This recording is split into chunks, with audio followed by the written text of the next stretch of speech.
নমস্কার বন্ধুরা, চলো যাই ফিরে ছোটবেলায় তোমাদের সবাইকে স্বাগত। আমি কাকলি। আজ আমি তোমাদের শোনাবো সুমতনাথ ঘোষের গল্প অপদেবতা। অবিনাশ, পটলা, চণ্ডী, সত্য আর আমি এককালে আমরা এক্কেবারে অভিন্ন হৃদয় ছিলুম। পঞ্চপাণ্ডব বলে কলেজে আমাদের ঠাট্টা করত।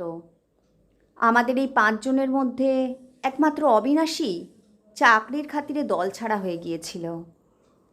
অবিনাশ কিন্তু যখনই কলকাতায় আসতো আমাদের সঙ্গে দেখা না করে যেত না। তা সে 1 ঘন্টার জন্যই হোক বা 15 মিনিটের জন্য হোক। বেশ মনে আছে, সেদিন কিসের একটা ছুটি। আমরা 4 জনে বিকেল থেকে জমায়েত হয়েছি আমার বৈঠকখানায়। এমন সময় হঠাৎই আকাশ যেন ভেঙে পড়ল। 1 ঘন্টার মধ্যে আমার ঘরের সামনের গলিটায় এত জল দাঁড়িয়ে গেল যে তার মধ্যে রিকশা পর্যন্ত ঢুকতে ভয় পাচ্ছে। চণ্ডী উত্তর কলকাতা থেকে এসেছিল। আমার বাড়ি বালিগঞ্জে। জানলা দিয়ে রাস্তার দিকে সে বারে বারে তাকাচ্ছিল আর জিজ্ঞেস করছিল, হ্যাঁ রে, কী করে বাড়ি ফিরে যাব? পটলা বললে, তুই কি একলা বাড়ি যাবি? আমাদের বুঝি বাড়িঘর নেই? আয়, তার চেয়ে একটা ভূতের গল্প শোনা যাক। এই দুর্যোগে বেশ মুখরোচক লাগবে। ওদিকে সময়ও কোথা দিয়ে কেটে যাবে বুঝতেই পারবি না।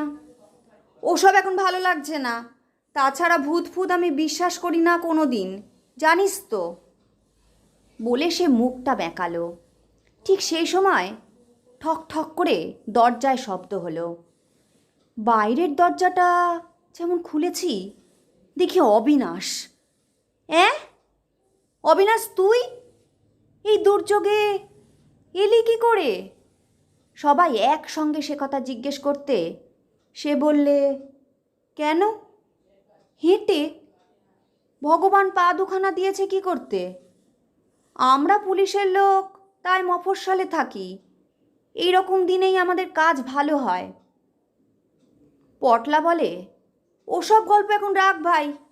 তার চেয়ে কোনো ভূত প্রেতের গল্প বল। এই বর্ষার দিনে চা খেতে খেতে জমবে ভালো।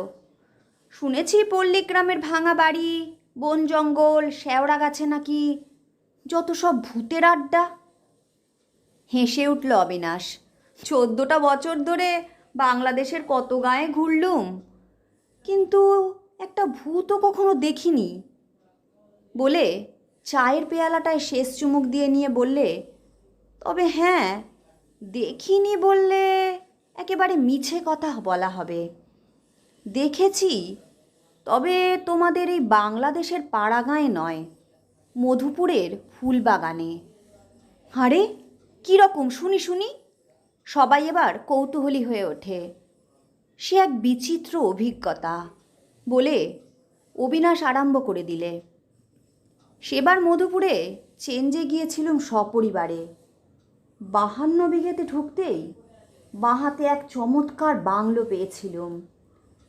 এমন ফুল ফোটা ইউক্যালিপটাস গাছ দিয়ে ঘেরা বাংলোতে থাকার সৌভাগ্য হয়েছিল, সত্যিকার বলতে কি জীবনে সেই প্রথম। বাড়ির তুলনায় ভাড়াটা বেশ কম বলেই আরও ভালো লেগেছিল সকলের। রবিবার ওখানে হাট বসে। তরি তরকারি কিনে মিষ্টি কিনতে ঢুকেছি দোকানে। এমন সময় একটা ছোকরা এগিয়ে এসে বললে, মেসোমশাই কবে এলেন? চিনতে পারছেন? তখনও পর্যন্ত ঠিক চিনতে পারিনি। একটু পরে বাপের নাম বলতে বললুম, ভেরি সরি, তা তোমরা এখানে কোথায় উঠেছ বাবা? ছেলেটি বললে, কালীপুর টাউনে এক ডাক্তারবাবুর বাড়ি ভাড়া নিয়েছি। ছেলেটি জিজ্ঞেস করলে, আপনারা কোন দিকে আছেন? বললুম, অনেকটা দূরে, তবে ভারী ভালো বাড়িটা।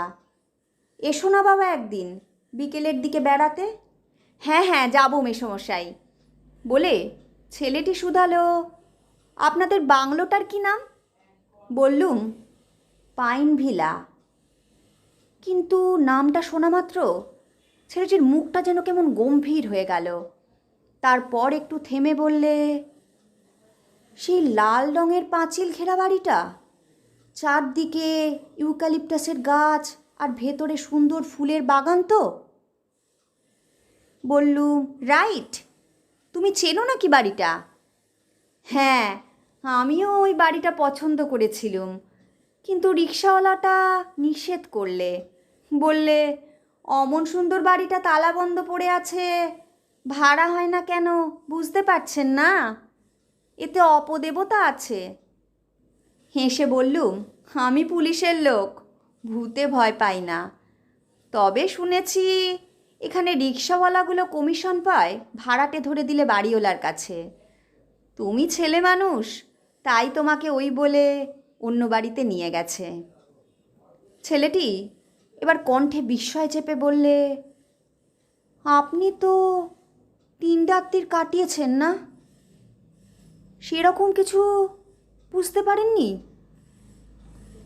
না, বলে আবার হেসে উঠলুম। বলা বাহুল্য, বাড়িতে এসেও ও কথাটা কাউকে বলিনি, আমার স্ত্রীকেও নয়। কিন্তু আশ্চর্য, সেই দিন রাত্রে বোধহয় তখন 8টা কি 8:30 বেজেছে, আমি ভেতরের ঘরে বসে হ্যারিকেন লণ্ঠনের আলোয় মেজো ছেলেটাকে পড়াচ্ছি, আর ছোট মেয়েটাকে খাইয়ে দাইয়ে আমার স্ত্রী ঘুম পাড়াচ্ছে সামনের ঘরে। বড় ছেলেটা তখনও পাশের ছোট ঘরটাতে বসে নিবিষ্ট মনে কি যেন লিখছিল খাতায়। এমন সময় হঠাৎই হাঁপাতে হাঁপাতে আমার স্ত্রী ছুটে এসে বললে, শিগগির টর্চটা নিয়ে বাইরে বেরো তো, কে যেন একটা লোক এক হাতে টর্চ নিয়ে আলো জ্বালতে জ্বালতে ফটক খুলে ভেতরের দিকে এলো। আমি তৎক্ষণাৎ বিছানার তলা থেকে টর্চটা নিয়ে বাইরে বেরিয়ে এলুম। ছেলে মেয়ে গিন্নি সবাই আমার সঙ্গে বেরিয়ে এলো, কিন্তু এদিক ওদিক বাগান ফটক সব আলো ফেলে তন্ন তন্ন করে খুঁজেও কোথাও কিছু দেখলুম না। তখন স্ত্রীর ওপর রাগ হলো। বললুম, মেয়েকে ঘুম পাড়াতে গিয়ে বুঝি ঘুমিয়ে পড়ে স্বপ্ন দেখছিলে? না, বিশ্বাস করো, ফটকের কাছে হঠাৎ কুকুরটা ঘেউ ঘেউ করে ডেকে উঠতেই আমি মশারির ভেতর থেকে বেরিয়ে জানলার পাশে এসে দাঁড়ালুম এবং স্পষ্ট দেখলুম একটা রুগ্ন গোছের লোক, এক হাতে তার একটা লাঠি আর এক হাতে টর্চ নিয়ে অন্ধকারের পথ দেখতে পাচ্ছে না বলে মাঝে মাঝে আলো জ্বালিয়ে এগিয়ে আসছিল। ওই তো কুকুরটা ওখানে বসে রয়েছে বাবা, বলে উঠল আমার মেজো ছেলেটা। টর্চটা টিপতেই দেখি ওই বাড়ির শেষ প্রান্তে যে ঘরটায় তালা বন্ধ, তার সামনে বসে আছে কুকুরটা। আমার স্ত্রী বলে উঠল, হ্যাঁ, ওই লাল কুকুরটাই ফটকের কাছে এতক্ষণ ঘেউ ঘেউ করে চেঁচাচ্ছিল, এখন গেট থেকে পালিয়ে এসে কেমন চুপচাপ ওখানে বসে আছে। পরের দিন দুপুরে আমরা সবাই যখন নিদ্রায় মগ্ন, হঠাৎ ছোট্ট মেয়েটা কেঁদে উঠল, মা এই দেখো, আমি ছবিটা এঁকেছিলুম, তাতে লাল রং মাখিয়ে দিয়ে ছুট্টে পালিয়ে গেল একটা মেয়ে। মেয়ে? কোন মেয়ে? কোন দিকে পালালো? বলে ধর্মর করে উঠে পড়ল আমার স্ত্রী।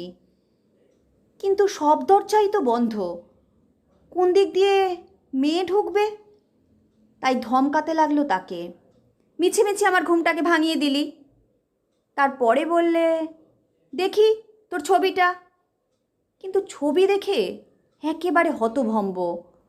তখন আমায় ডেকে তুলে ছবিটা দেখালে আর বললে, একটা মেয়ে ঘরে ঢুকেছিল, ও তাকে দেখেছে, তাড়া করতে তবে পালিয়ে গেছে, অথচ দরজাগুলো সবই বন্ধ।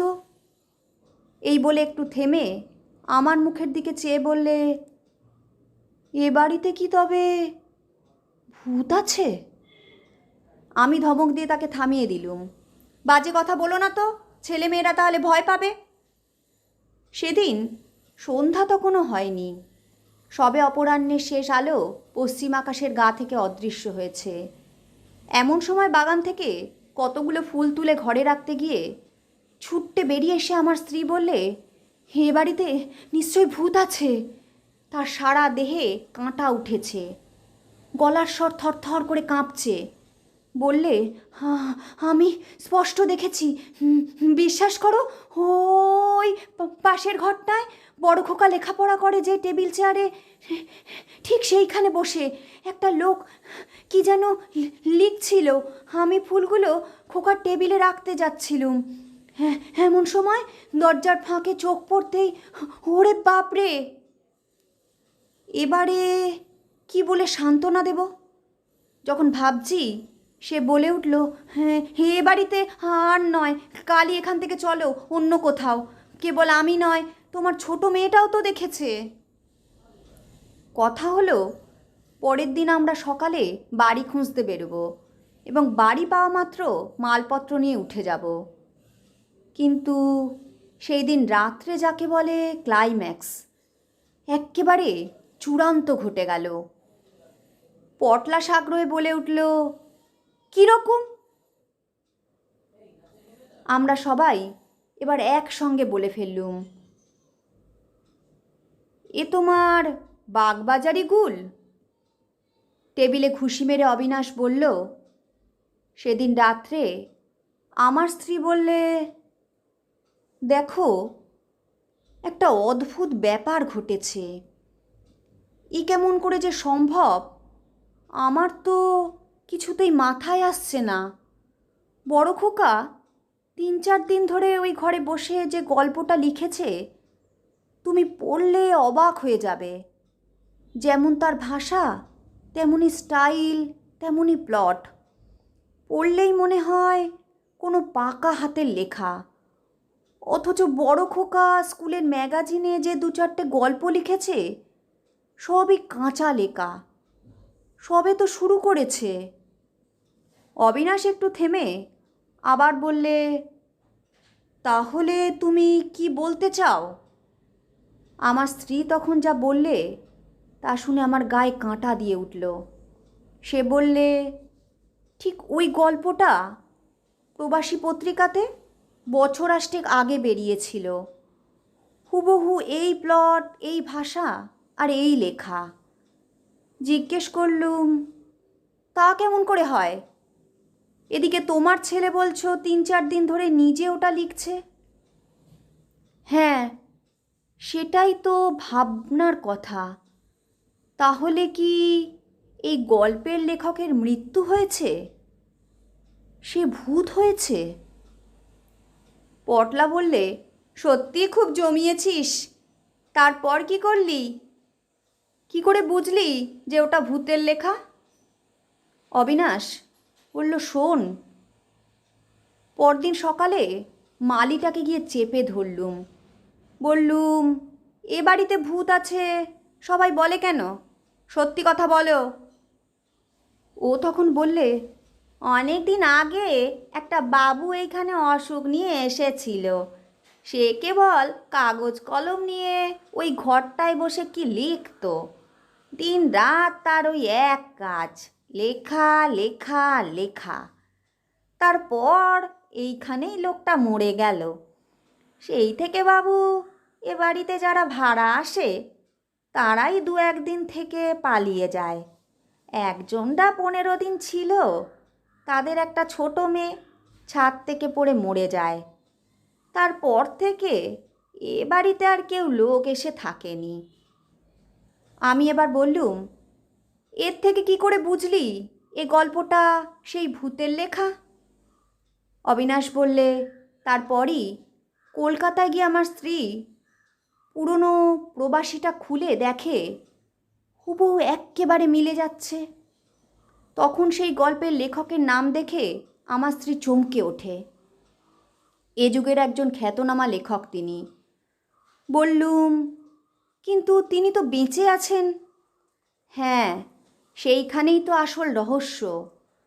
মালির খাতা থেকে সেই লেখকের নাম, ধাম, ঠিকানা আমি লিখে এনেছিলুম।